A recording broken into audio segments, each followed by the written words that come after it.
कथा कहती है 3 से कभी आस मत लगाओ।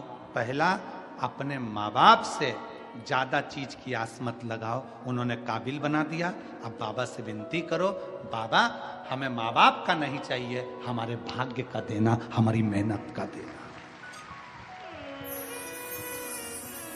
माता पिता से ज्यादा की आस ना लगाई जाए, माता पिता का आदर करा जाए। दूसरे नंबर पर अपने ससुराल से ज्यादा आस मत लगाओ। दूसरे नंबर पर अपने ससुराल से आस मत लगाओ।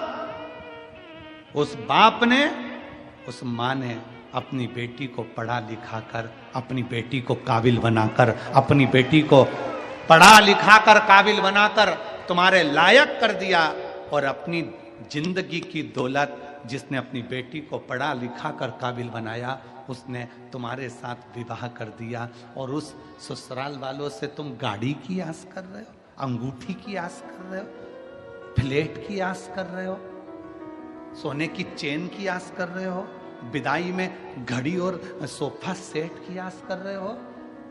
पहले नंबर पर अपने माँ बाप से आस मत लगाओ, दूसरे नंबर पर अपने ससुराल से आस मत लगाओ, और तीसरे नंबर पर कहा कि दरवाजे पर, अपनी दुकान पर कोई ग्राहक आए, अपने ऑफिस में कोई कस्टमर आए, उससे बहुत सारे धन की आस मत लगाओ। थोड़ा बढ़ा कर दो, मना नहीं, पर एकदम ज्यादा बढ़ा कर नहीं। जब हम किसी ग्राहक को 10 रुपए की चीज 20 में देना चालू कर देते हैं तो वो एक बार तो ले लेगा, 2 बार ले लेगा, पर दूसरी बार नहीं आएगा। पर हम उसी ग्राहक को अगर थोड़ा सा बड़ा कर देंगे ना, थोड़ा बहुत बड़ा कर देंगे, तो वो जिंदगी भर जुड़ा रहेगा, तुम्हारे पास आता रहेगा। 3 से आस ज्यादा नहीं लगाना चाहिए। जम के बोलो पहले नंबर पर, जम के आवाज जलाएं। पहले नंबर पर माता पिता। जितनी बहुएं बैठी हैं, जितने बेटे बैठे हैं, तुम्हारे बाप के पास में, तुम्हारे पिता के पास में, तुम्हारे भाऊ के पास में जमीन है, जायदाद है, बंगला है, गाड़ी है, सब होने दो। तुम्हें जन्म देकर काबिल बना दिया, पढ़ा लिखा दिया, तुम्हें अच्छा बना दिया। अब तुम्हारे ऊपर निर्भर करता है कि तुम कितनी जमीन, कितनी गाड़ी, कितने बंगले कर सकते हो। माँ बाप की जायदाद पर सोचे ही मत कि मुझे हिस्सा चाहिए, बल्कि ये विचार करो कि मेरे रहते रहते मैं इतना कमाऊं, एक दिन मैं खुद बंगला बनाऊं और अपने माँ बाप को उस बंगले में रखूं।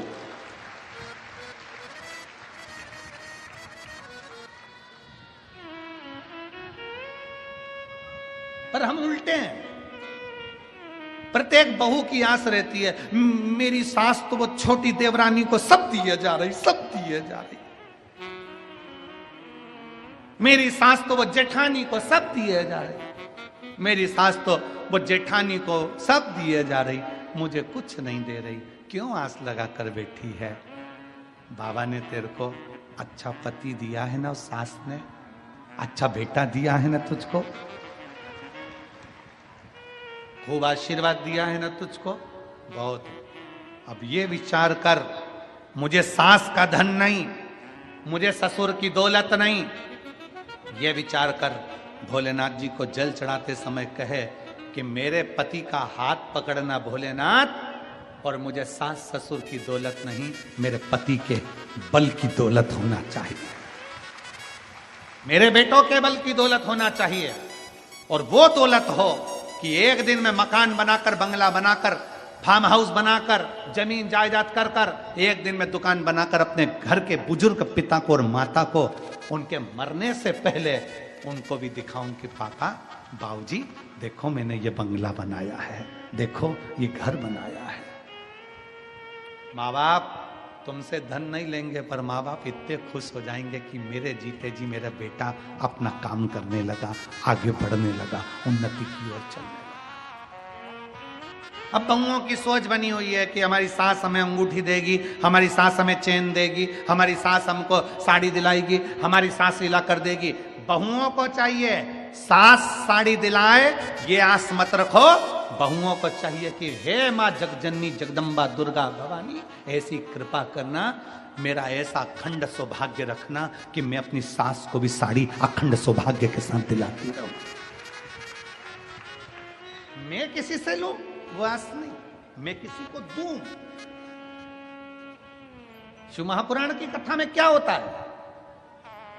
शिव महापुराण की कथा में होता क्या है? शिव महापुराण की कथा में यही होता है, एक पंडाल में लोग बैठकर बिस्कुट टॉफी कोई देकर जाता है, कोई कुछ पानी की बोतल लाकर देकर जाता है, कोई बेसन रोटी लाकर देकर जाता है, कोई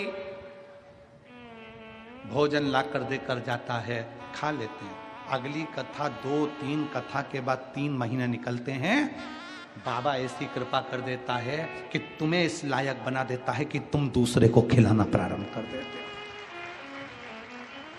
शिव महापुराण की कथा देना सिखाती है तो लेना भी सिखाती है। शिव महापुराण की कथा तुमको देने की सामर्थ्यता से देती है कि ले ये दे देना, ले ये कर लेना, ले ऐसा करना, सामर्थ्यता है तुम्हारी।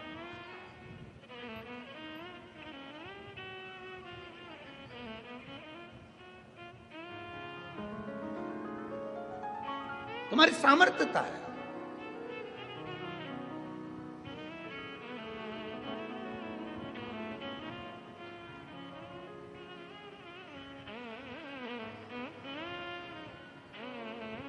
कल एक कृष्णेश्वर में एक भाई कह रहा था, गुरुजी तुमने छत्तीसगढ़ में बहुत कथा करी और फिर छत्तीसगढ़ में कथा कर करके फिर तुमने राजस्थान बहुत कथा करी, फिर तुमने मध्य प्रदेश बहुत कथा करी, फिर तुमने हरियाणा बहुत कथा करी, फिर तुमने महाराष्ट्र बहुत कथा करी और अब उत्तर प्रदेश जाने लगे।